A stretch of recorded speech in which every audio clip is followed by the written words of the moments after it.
My first tip of advice for singing covers is find your key. A lot of people say, oh, does everyone have a certain key made just for them? Like they should only sing in that key? Not necessarily. But when you're singing a song, try it in different keys. It's really easy to do on guitar or with a piano that you can transpose on, or by transposing on an app like Moises or Ultimate Guitar for your lead sheets. But definitely every time you sing a song, think, is this really the best key I should sing this in? And it can change depending on the day, and you'll see a lot of well-known artists do this. They might change the key of a song depending on how they're feeling that day. That's completely valid and a pretty smart thing to do. Something to think about.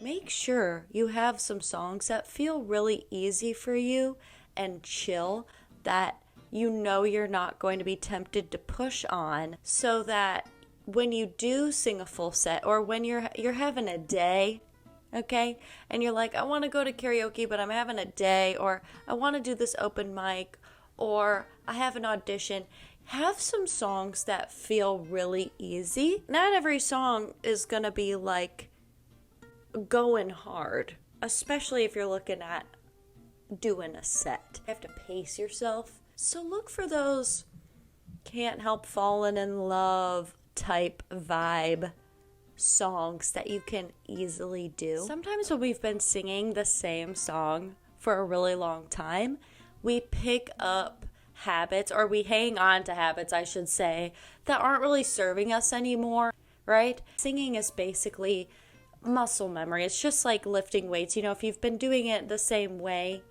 forever, your body remembers what to do. It's just like brushing your teeth, trying to switch to your other hand to brush your teeth with that hand.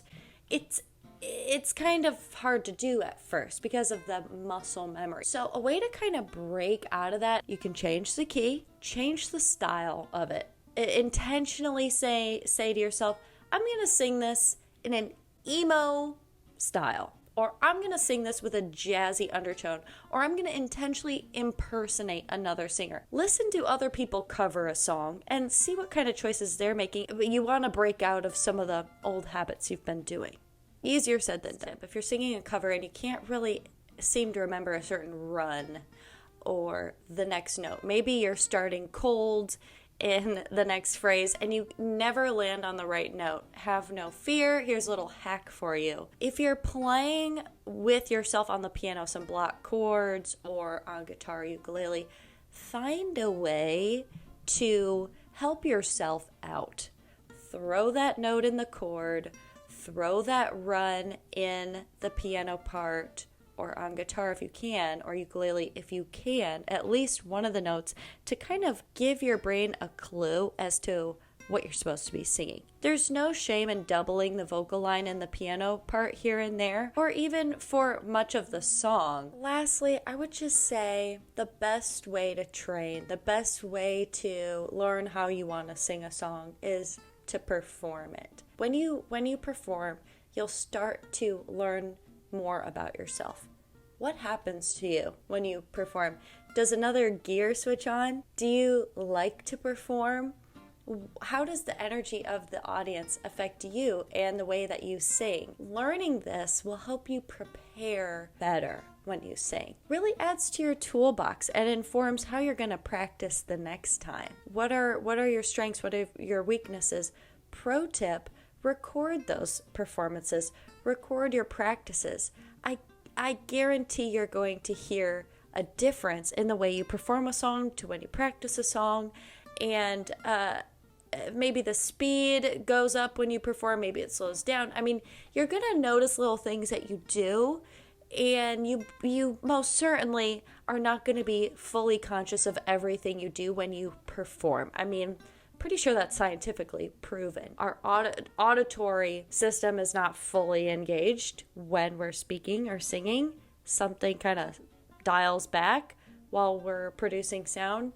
And certainly it's distracting to think of everything while you're performing. A lot of things go on autopilot. It has to. So it's really good to take videos and to kind of do a post-mortem on stuff and go, okay, I really like what I did there. Or, oh, that wasn't as bad as I thought. Or, ooh, I need to do this differently. But a recording is going to give you a pretty good idea of what's going on. I hope these tips help. Let me know in the comments if you have any questions, and I will certainly address them on my next live, which is every Thursday at 8 p.m.